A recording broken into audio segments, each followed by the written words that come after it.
صدق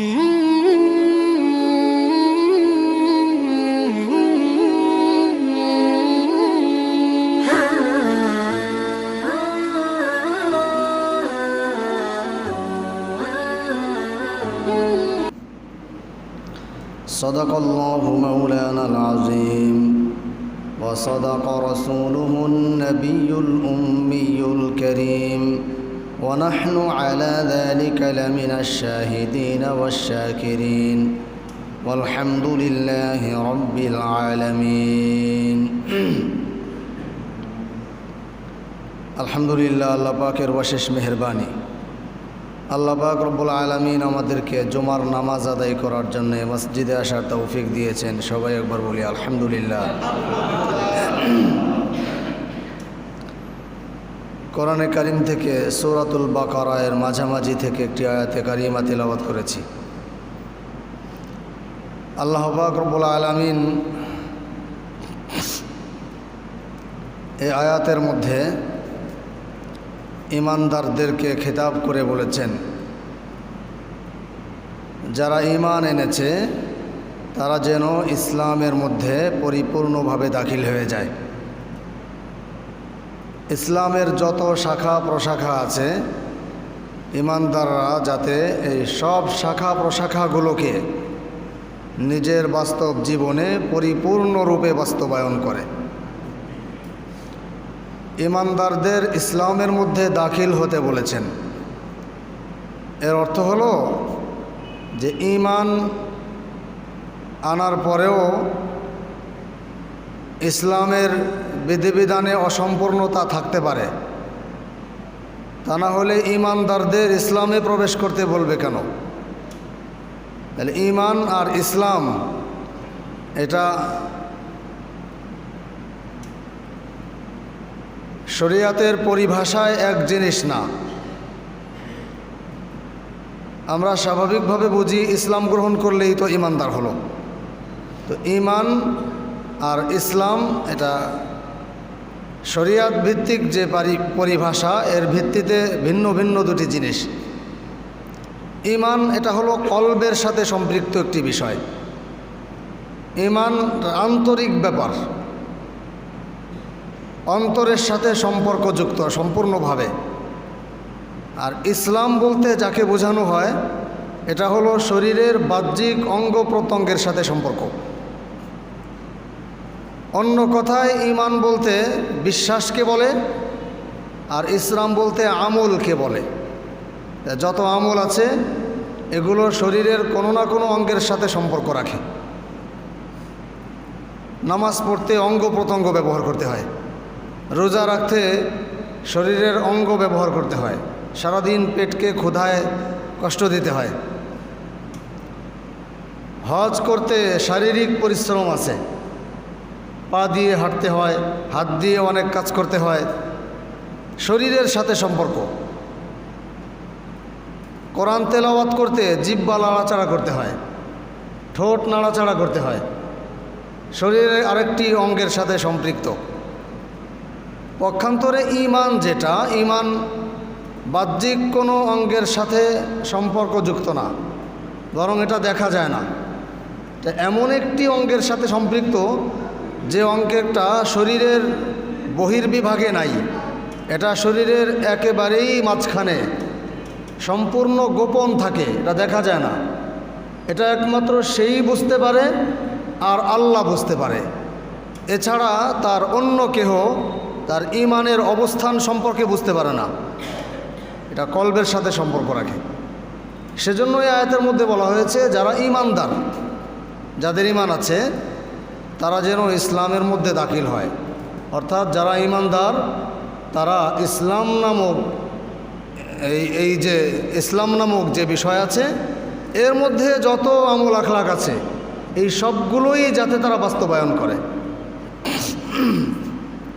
নবী আলাইহিস সালাম হাদিসের মধ্যে পরিষ্কারভাবে এর ব্যাখ্যা দিয়েছেন যে আসলে ঈমান প্রকৃতপক্ষে কী জিনিস আর ইসলাম কি, এর বিস্তারিত ব্যাখ্যা দিয়েছেন। হযরত ওমর ফারুক রাদিয়াল্লাহু তাআলা আনহু থেকে বর্ণিত মিশকাত শরীফের হাদিস, নবী আলাইহিস সালাম সাহাবায়ে কেরামকে নিয়ে বয়ান করছেন। তো হজরত জিবরিল আমিন এসে নবী আলাইহিস সালামকে জিজ্ঞেস করেছেন, ইয়া রাসূলুল্লাহ, ঈমান কি? ঈমানের পরিচয় দেন। হজরত জিবরিল আমিন একজন মানুষের সুরতে আসছেন, এসে নবীকে জিজ্ঞেস করেছেন যে ঈমান সম্পর্কে একটু বলেন।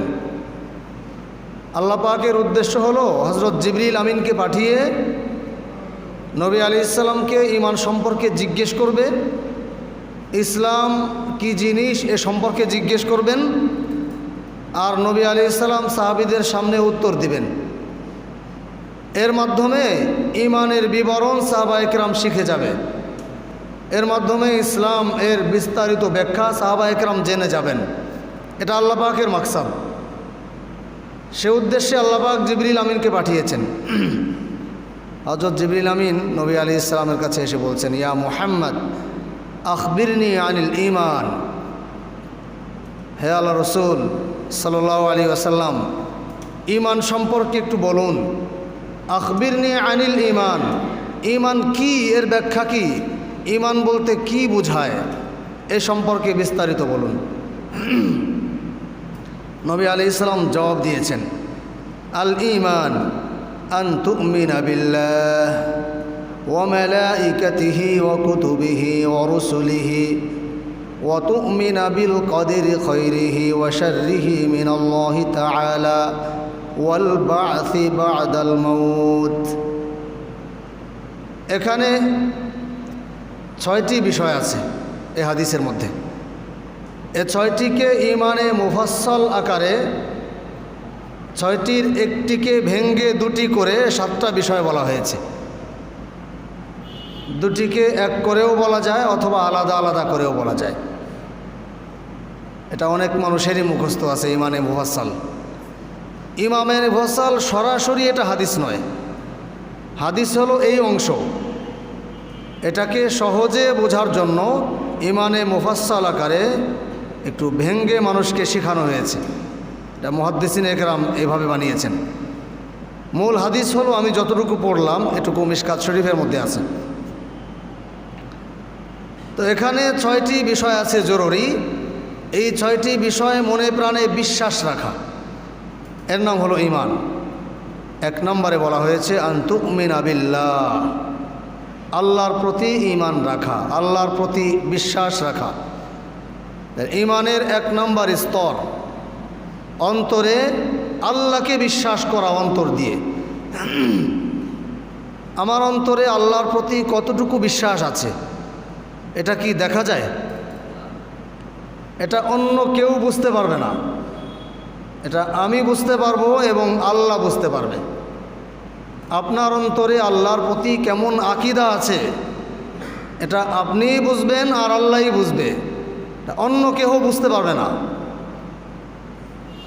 সুতরাং ঈমান বাহ্যিকভাবে আমলের দ্বারা ঈমানের বহিঃপ্রকাশ ঘটে, কিন্তু ঈমানের মৌলিক অবস্থান সম্পর্কে একমাত্র আল্লাহই জানেন। যেহেতু বাহ্যিক অঙ্গ প্রত্যঙ্গের দ্বারা প্রকাশ পায় না, বাহ্যিক অঙ্গ প্রত্যঙ্গের সাথে সম্পৃক্ত না, কলবের সাথে সম্পৃক্ত, এজন্য অন্য কেউ বুঝতে পারে না। সেজন্য কাউকে হঠাৎ করেই বলে দেওয়া যায় না যে আপনি বেঈমান। তার মনের অবস্থাটা তো আমি জানি না, আল্লাহর প্রতি তার বিশ্বাস কেমন আছে এটা তো আমার জানা নাই। সেজন্য কাউকে সাধারণ কোনো বিষয় দেখেই বেঈমান বলা এটা খুব কঠিন ব্যাপার। আল্লাহ আমাদের বুঝবার তৌফিক দান করেন। ঈমানের 1 নম্বর স্তর আল্লাহকে বিশ্বাস করা, আল্লাহর প্রতি ঈমান রাখা। আল্লাহকে বিশ্বাস করা এর অর্থ হলো আল্লাহর কুদরতের উপরে বিশ্বাস করা, এটা 1 নম্বর। 2 নম্বর হলো, 1 নম্বর হলো আল্লাহ পাকের ওজুদের উপরে বিশ্বাস করা, আল্লাহর অস্তিত্ব আছে, আল্লাহরে দেখি না, এ আল্লাহকে আবার মানব কেন, এরকম বিশ্বাস যাতে না হয়, আল্লাহর ওজুদের উপরে বিশ্বাস করা। 2 নম্বর হলো আল্লাহ পাকের কুদরতের উপরে বিশ্বাস করা। 3 নম্বর হলো আল্লাহ যে লা শারীকা লাহ, আল্লাহর সমকক্ষ আর কেউ নাই, আল্লাহ একনিষ্ঠ ক্ষমতার অধিকারী, এই কথাটাকে বিশ্বাস করা। আল্লাহকে এই 3টি পয়েন্টে বিশ্বাস করা, এটাকে বলে আল্লাহর প্রতি পরিপূর্ণ বিশ্বাস। আল্লাহকে বিশ্বাস করি, আল্লাহ পাকের ওজুদ আছে। আল্লাহ পাক পৃথিবীর সৃষ্টি হওয়ার আগে থেকেই ছিলেন, তা না হলে আল্লাহ পৃথিবী কিভাবে সৃষ্টি করলেন? আল্লাহ ছিলেন। আল্লাহ বর্তমানে আগে যেমন ছিলেন, আল্লাহ তার থেকে একটু বড়া হয়ে ক্ষমতা একটু কমে যায়নি, বরং আল্লাহ পাক ঠিক আগের মতোই বহাল তবিয়াতে আছেন এখনো।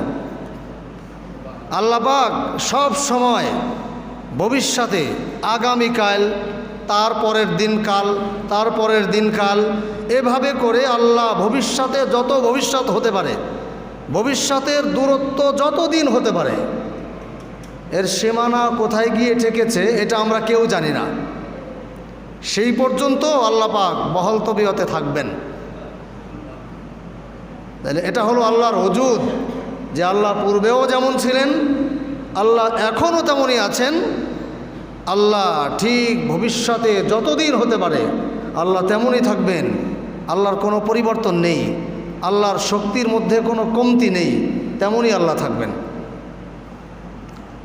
আল্লাহ পাকের কুদরতের উপরে বিশ্বাস করা, এটা আরেকটি পয়েন্ট আল্লাহকে বিশ্বাস করার। আল্লাহর কুদরতের উপরে বিশ্বাস করা, এর মানে হলো আল্লাহ পাক ইন্নাল্লাহা আলা কুল্লি শাইইন কাদির, আল্লাহ পাক রব্বুল আলামিন সর্বময় ক্ষমতার অধিকারী, সব কিছুর উপরে আল্লাহ পাক ক্ষমতাবান, আল্লাহ পাক সব কিছুর উপরে কাদের, এ কথা বিশ্বাস করা। সব কিছুর উপরে কেমন? আমরা যত কিছুই দেখি, অথবা কত কিছু আছে আমরা দেখি না। আমাদের দেখার মধ্যে কত কিছু আছে, আবার আমাদের দেখার বাইরেও তো অনেক কিছু আছে। এই দুনিয়াতে, এই পৃথিবীতে যা কিছু বিদ্যমান আছে, এই সব কিছু আপনারা দেখে ফেলছেন সব। পৃথিবীর কোনো মানুষই আছে যে পৃথিবীতে অস্তিত্ববান যত জিনিস আছে এই সব কিছুই সে একা দেখেছে? এরকম কোনো মানুষ নেই। কেউ না কেউ হয়তো দেখেছে। কত কিছু এমনও থাকতে পারে যেটা আল্লাহই জানেন, পৃথিবীর কোনো মানুষ জানে না, দেখেনি। নতুন নতুন কত জিনিসের আবিষ্কার হচ্ছে না? তো এই আবিষ্কারের জিনিস এটা এতদিন পর্যন্ত কেউ জানে না। জানলে তো এটাকে নতুন আবিষ্কার বলতো না। আরও কত কিছু হবে, নতুন আবিষ্কার হবে কিয়ামত পর্যন্ত। তাহলে এখনও এমন জিনিস আছে যা কোনো মানুষও জানে না।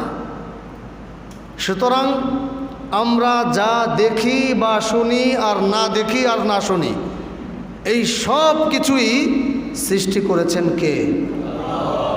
তাহলে এই সব কিছু হলো সৃষ্টি, আর এগুলো যিনি বানিয়েছেন তিনি হলেন খালেক, স্রষ্টা, তিনি হলেন আল্লাহ। আল্লাহ পাকের ক্ষমতা, এই সব কিছুকেই আল্লাহ পাক একাই বানিয়েছেন, আল্লাহই সৃষ্টি করেছেন এসব, দুনিয়ার কোনো মানুষ বানায়নি। বিজ্ঞান দুনিয়ার মানুষই বানিয়েছে। মানুষকে কে বানিয়েছে? তাহলে মানুষকেই যদি আল্লাহ না বানাতেন তাহলে বিজ্ঞান বানাইতো কে? তাহলে সব কিছুর মৌলিক সৃষ্টিকর্তা একমাত্র আল্লাহ। মানুষকে যদি আল্লাহ ব্রেন না দিতেন তাহলে মানুষ বানাইতো কীভাবে? মানুষকে যদি আল্লাহ পা না দিতেন তাহলে হেঁটে যেত কীভাবে? যার পা নেই সেই তো বুঝতে পারে। মানুষকে যদি আল্লাহ চোখ না দিতেন তাহলে দেখতো কিভাবে? পড়াশোনা করতো কিভাবে? আবিষ্কার করতো কিভাবে? সব কিছুর উপরেই কাদের একমাত্র কে? এই কথাকে বিশ্বাস করা, আল্লাহর কুদরতের উপরে বিশ্বাস করা। এ কথাটা এক শ্রেণীর নাস্তিকরা বিশ্বাস করতে চায় না। সব কিছু প্রাকৃতিকভাবে এমনি এমনি হয়ে গেছে, এসব আল্লাহ পাক সৃষ্টি করেনি। এ নিয়ে অনেক দিন আগে, এখন আলহামদুলিল্লাহ মানুষের যথেষ্ট বুঝ এসেছে। এখন যথেষ্ট বুঝে মানুষ। মুসলমানদের কাউকে আর এ বিষয়ে বোঝাতে হয় না। সমস্ত মুসলমানরাই আল্লাহ পাকের কুদরতের উপরে পুরোপুরি বিশ্বাস রাখে। আলহামদুলিল্লাহ। অনেক দিন আগে এই 4 ইমামের একজন ইমাম, ইমাম আজম আবু হানিফা রহিমাহুল্লাহ, তিনি তাবেঈ ছিলেন। অনেক সাহাবীদেরকে দেখেছেন এবং সাহাবীদের সরাসরি ছাত্র ছিলেন তিনি। ইমাম আজম আবু হানিফা রহমতুল্লাহ আলাইহি সরাসরি সাহাবায়ে কেরামের কাছ থেকে হাদিস পড়েছেন।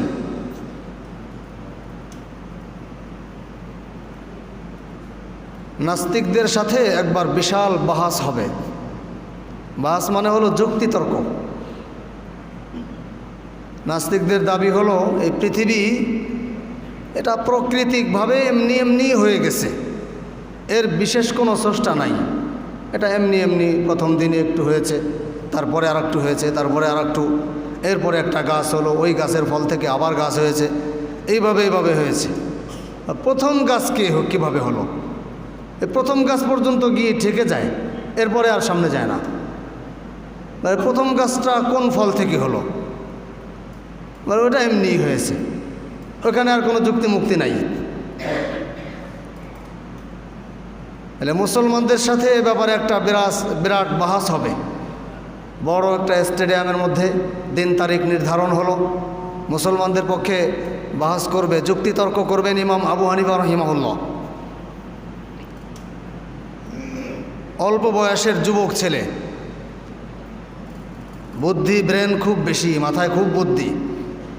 ইমাম আবু হানিফার কত বুদ্ধি ছিল এটা সারাদিন ভর বললেও শেষ হবে না। যতগুলো উদাহরণ আছে ওনার জীবনীতে, 1 মাস পর্যন্ত সময় লাগবে শুধু উদাহরণগুলো দিতে। একবার উনি 12-13 বছর বয়স, ওনার জীবনীতে লিখে 13 বছর বা 14 বছর বয়স সর্বোচ্চ হতে পারে। উনি ছাত্র, কোরআনে কারিমের হেফজও শেষ করেছেন, এরপরে সবেমাত্র তাফসির শেষ করেছেন, হাদিস পড়বেন, এই সময়ের কথা। এখনও উনি যুক্তিবিদ্যায় ভালো পারদর্শী না। ওনার উস্তাদ খুব কুৎসিত কালো ছিলেন, বিবাহ করেছেন ওই সময়ের সবচেয়ে বিশ্বসুন্দরী স্ত্রীর সাথে ভালো একটা বনিবনাত হচ্ছে না। ঘরে আসলে স্ত্রী হলো বিশ্বসুন্দরী, আর হুজুরের চেহারার দিকে তাকাইলে কোড়ের কালির মতো কালো। স্ত্রীর মন টিকে না, বাপ মায় ধরে বিয়ে দিয়ে দিছে। উনি মনে মনে চিন্তা করতেছে, আমি ওই বেটার সাথে ভালো একটা সম্পর্ক রাখবো না, খেদমত বেশি একটা করব না, আর বাসায় আসলেই আমি মন মরা করে অন্যদিকে তাকায় থাকবো। এইভাবে কিছুদিন চলতে চলতে আস্তে আস্তে মন খারাপ হয়ে যাবে, পরে আবার তালাক দিয়ে দিবে, আমি চলে যাব, বেঁচে গেলাম। এই বেঁচে যাওয়ার জন্য মনে মনে একটা কৌশল করছে।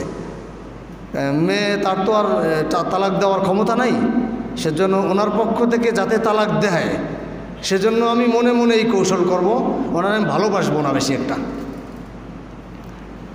হুজুর একদিন রাতের বেলায় এই মাদ্রাসার ক্লাস করায় বাড়ি আসছে, রাত 12টার সময় আসছে। এসে প্রতিদিনই ওরকম দুর্ব্যবহার, এটা সহ্য হয় না। আজকে খুব রাগ করে বলছে, সকাল হওয়ার আগে যদি ফজর হওয়ার আগে, ফজরের আজানের আগে যদি তুমি আমার সাথে কথা না বলো ফজরের আজানের আগ পর্যন্ত, তাহলে তুমি তালাক। রাগ করে বলে ফেলছে। বলার পরেই তো ওনার মাথা খারাপ, আরে আল্লাহ রে কী করলাম। এতদিন পর্যন্ত কথা না বললেও এত সুন্দরী একটা স্ত্রী পাশে তো ছিল, অন্তত একটু দেখে তো চোখের শান্তি পাইতাম। এবার তো সকাল হলে তালাক হয়ে যাবে, ও তো এই চালাকিতেই রয়েছে। ও এবার মনে করছে যে সুযোগ একটা পাইছি। উনি আর দিকে মুখ ফেরায় ফজরের আজানের অপেক্ষা করতেছে, কান খাড়া করে আছে ফজরের আজান কখন দিবে। হুজুর তাড়াতাড়ি দরজা খুলে বেরোয় সব বড় বড় আলেমদের কাছে গেছে। নিজের সময় নিজের ফতোয়া নিজের মনে থাকে না, নিজে বিপদে পড়ছে তো। উনি বড় আলেম, অন্য আলেমদের কাছে গেছে, এই ব্যাপারে এখন ফতোয়া দেন, আমি কি করব, আমি তো শেষ। ফজর হইলেই তো আমার সোনার হরিণ ছুটে যাবে। সব হুজুররাই বলে যে না, ফজর হওয়ার আগে যদি কথা না কয় আপনার তো শর্তের সাথে তালাকটা হয়ে যাবে, আর কোনো ব্যবস্থা নেই। একজনের তাহলে আবু হানিফা তো ভালো ছাত্র ক্লাসে, কেউ তো ছোটো মানুষ, পোলাপান মানুষ, 12 বছর বয়স, ও কী কবে। তারপরেও জান দিয়ে কোনো বুদ্ধি টুদ্ধি দেয় নাকি। আবু হানিফার বাড়ি যেয়ে গেছে, হুজুর বলছে এই ঘটনা আমি এই বলছি। হুজুর সমস্যা নাই, তালাক হবে না। হুজুরকে কীভাবে আমার একটু বোঝাই দাও। কাজে না, এখন আপনারা বোঝানো যাবে না, তাহলে ঝামেলা হবে। আপনি নিশ্চিন্তায় বাড়ি যেয়ে যেই আম্মাজান এক পাশে ঘুমায় থাকবে, আপনি আর এক দিকে তাকায় ঘুমায় থাকবেন, কোনো কথা বলবেন না, সমস্যা নেই, তালাক হবে না ইনশাল্লাহ। এখন ফতোয়া দেওয়া যাবে না, ফতোয়া দেব ফজরের পরে। হুজুরও যে ঘুম আর আসতেছে না, আর এক পাশে মাথা দিয়ে ঘুমায় রয়েছে। আবু হানিফা রহমতুল্লাহ আলাইহি উঠে গেছেন, মসজিদের মুয়াজ্জিনরে যায় ডাক দিছে, এই বেটা ফজরের টাইম হয়ে গেছে, তাড়াতাড়ি আজান দিস না। বেলা রাত বাজে কেবল 2টা, মানে দাঁড়ায় কয় এই তাড়াতাড়ি আজান দে, আজান দে, আজান দে। মুয়াজ্জিন সাহেব আবু হানিফা কইছে, গড়ি টরিয়ার দেখে নাই, দৌড়ায় যে ফু দিয়ে আজান দিয়া শুরু। আজান দিলে এবার ওনার স্ত্রী কয়, বুড়া আঙ্গুল দেখায় দিছে, এই যে বুঝছেন, এই যে কেবল কথা বললাম আপনার সাথে, ফজরের আগ পর্যন্ত বললাম না, শেষ কথা কলাম, যাই আমি। ইমাম আবু হানিফা দরজার কাছে দাঁড়াইছে, দাঁড়ান কাকি আম্মা, আগের থেকে যায়েন না, তালাক হয় নাই। হুজুর তো বলছে ফজরের আজান হলে তালাক, এর আগে কথা না বললে। ফজরের আজান তো এখন হয় নাই। কেউ ওই যে মুয়াজ্জিন আজান দেয়, এটা তো ফজরের আজান না, এটা তাহাজ্জুদের আজান। দেখেন ঘড়িতে কত বাজে, রাত বাজে 2টার সময় কি ফজরের আজান হয়? ইমাম আবু হানিফা রহমতুল্লাহ খুব বিচক্ষণ ছিলেন ছোট সময় থেকে। এবার নাস্তিক বাহাস করবে ওনার সাথে, আল্লাহ পাক এগুলো সৃষ্টি করে নাই। পৃথিবীতে যা কিছু দেখি সব কিছু এমনিতেই হয়ে গেছে। মুসলমানদের দাবি হলো এগুলোর স্রষ্টা আছে। স্রষ্টাকে আল্লাহ বানিয়েছেন, সব পৃথিবীর কেউ বানায়নি, আল্লাহ বানিয়েছেন। এ কথার উপরে ঈমান রাখতে হবে।